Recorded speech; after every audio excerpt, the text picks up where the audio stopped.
In a bit of wild news, Iran has issued an arrest warrant for Donald Trump.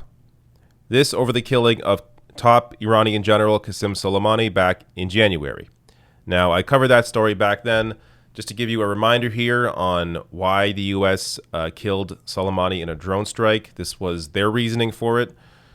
In its report, the administration said the purpose of the attack on Soleimani was to, quote, protect United States personnel, to deter Iran from conducting or supporting further attacks against U.S. forces and interests, to degrade Iran's and its Quds Force-backed militias' ability to conduct attacks, and to end Iran's strategic escalation of attacks on and threats to U.S. interests.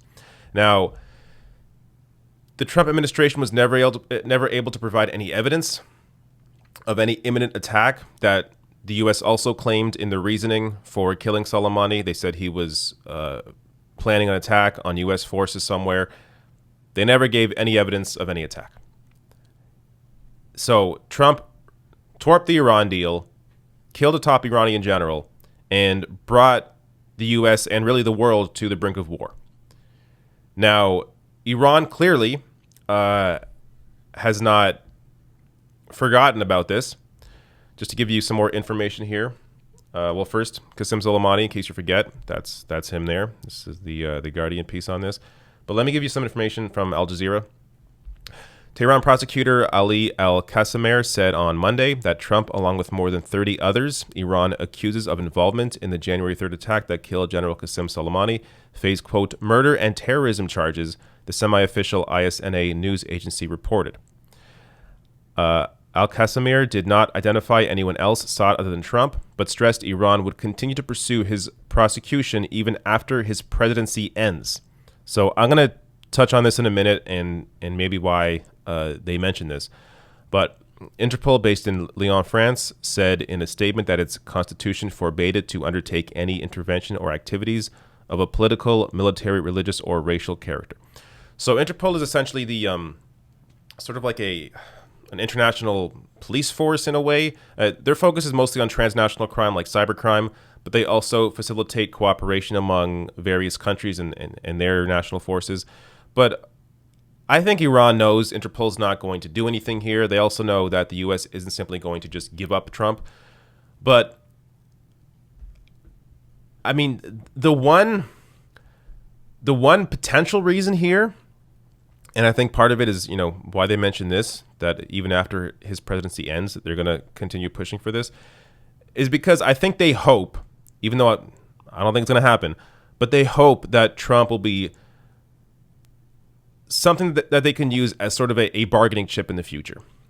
When a future Trump, or not future Trump, but a future U.S. administration, maybe a Biden administration, tries to reinstitute the Iran deal and come to some sort of new agreement with Iran, that Iran is likely going to hold this over them and be like, we're not going to sign anything until you give us Trump.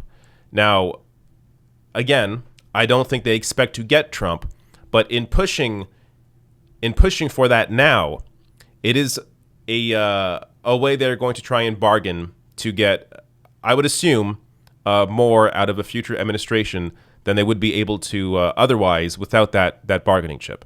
So I think that's the actual motive behind this, as Iran has to know that Trump isn't simply going to just be handed over. But to give you the U.S. response here, so U.S. Special Representative for Iran Brian Hook called the move a, quote, political stunt during a joint press conference with the Saudi Minister of State for Foreign Affairs, Adel Al-Jubeir, on Monday. Quote, it's propaganda that we're used to, Hook said. This has nothing to do with national security, international peace, or promoting stability. So we see it for what it is. It's a propaganda stunt that no one takes seriously and makes Iranians look foolish, he added.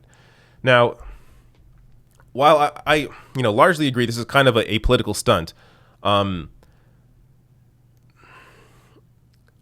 first of all, I mean, we expect this sort of answer because this is a U.S. official. He's not going to throw the U.S. under the bus.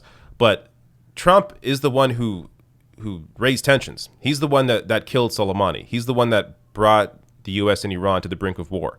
So, I mean, treating this like Iran is completely out to lunch when they're doing this, no.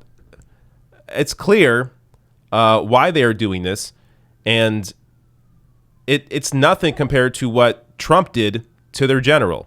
So look, obviously, back in January or February, Iran responded to the killing of Soleimani by launching a strike on U.S. forces. I believe that was in Baghdad or somewhere in Iraq. That ultimately didn't actually hurt anybody.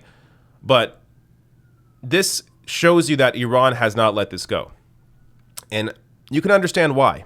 Qasem Soleimani was viewed as sort of almost a vice president-like figure in Iran. So he wasn't simply just a random general. He was a powerful leader there, or at least viewed as one. So this is something that they're going to hold on to.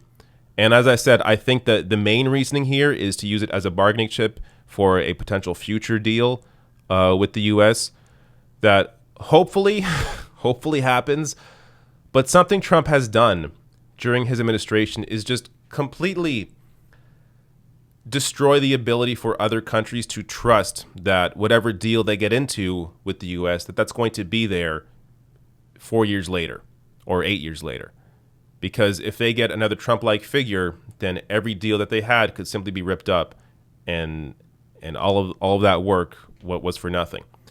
So Trump has definitely hurt international relations in that way, that other countries simply can't trust what the U.S. says at this point. But we're going to see, where all this goes, and if Biden does win the presidency, what a kind of Iran deal 2.0 would look like.